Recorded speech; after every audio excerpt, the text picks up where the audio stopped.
Micro movements for macro impact. What you need to know if you have the kind of neck pain that has you relaxing on the couch with one of these pretty regularly. I love this comment because one of the most interesting things about our bodies is they kind of know what we need if we're not thinking about it. We've just been so conditioned to not listen to them in so many cases. But that's what I'm really passionate about teaching you, is the mechanics behind things so that you understand why that feels so good to you and you do it naturally. I'm going to be talking primarily about neck pain caused from tension, forward leaning, and happens very naturally if you have rounded shoulders, if you find yourself tense very often, curling inward, a complex trauma. The foundational move to help counter a lot of that is called the chin tuck. And the move that I showed here extends all the way down the posterior. So as always, let's take a trip and let's get into the anatomy of it. After that, I will show you some different variations and tell you what they do. Okay, let's get into it. Here is a depiction of a neutral spine. It's not supposed to be completely straight, as you can see. This is what it tends to look like when we're dealing with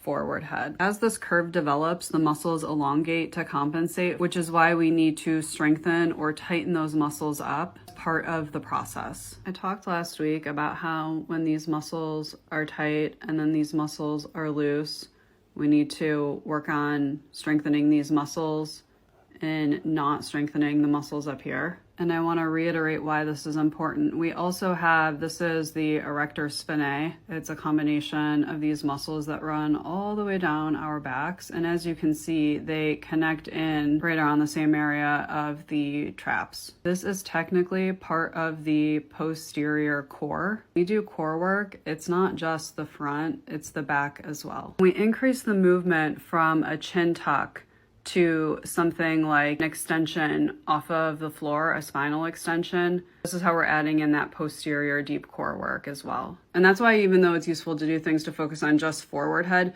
you can see how it's all connected. And truly feeling better usually takes more than just one movement or one type of movement. All right, we've pulled out a second book. You can see the intricacies of the muscles within the neck and shoulders and how it all connects inward. These are the muscles that are superficial on top, and these are the ones that are deep underneath.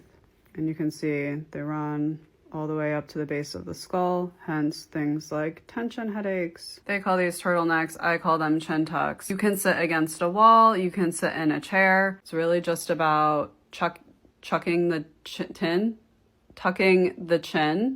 and I promise you will feel that. The move that I showed last week, I was basically doing this motion but lying on the floor. You can do that as well. Here's what I was doing in the move that I showed yesterday. Still doing the chin tucking motion, just getting more muscles involved. Now I'm going to show you a few alternatives that are in between these two. Forward-facing dog pulses are a good option. I would recommend, though, keeping the chin more tucked. See how she has it tucked down there? Leave it like that. As you press up, you can get basically the chin tucking motion as well as the strengthening through the back, and you get the stretch through the front of the body. If you struggle with doing things that are prone, lying on your stomach, this is something that will also do similar things for the neck. You can see how it's straightening out here. The chin is nice and tucked.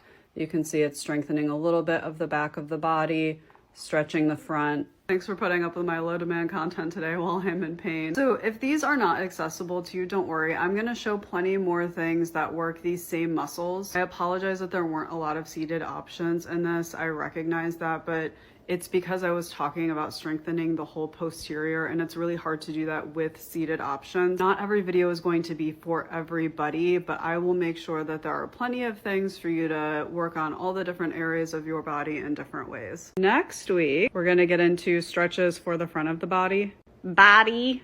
You knew I was going to do it at some point. We're going to talk about just generally stretching the front of the body and then how to also stretch and strengthen the front of the body at the same time, because we need to do it all. If you found this helpful, help me out. Save it and share it. Love y'all.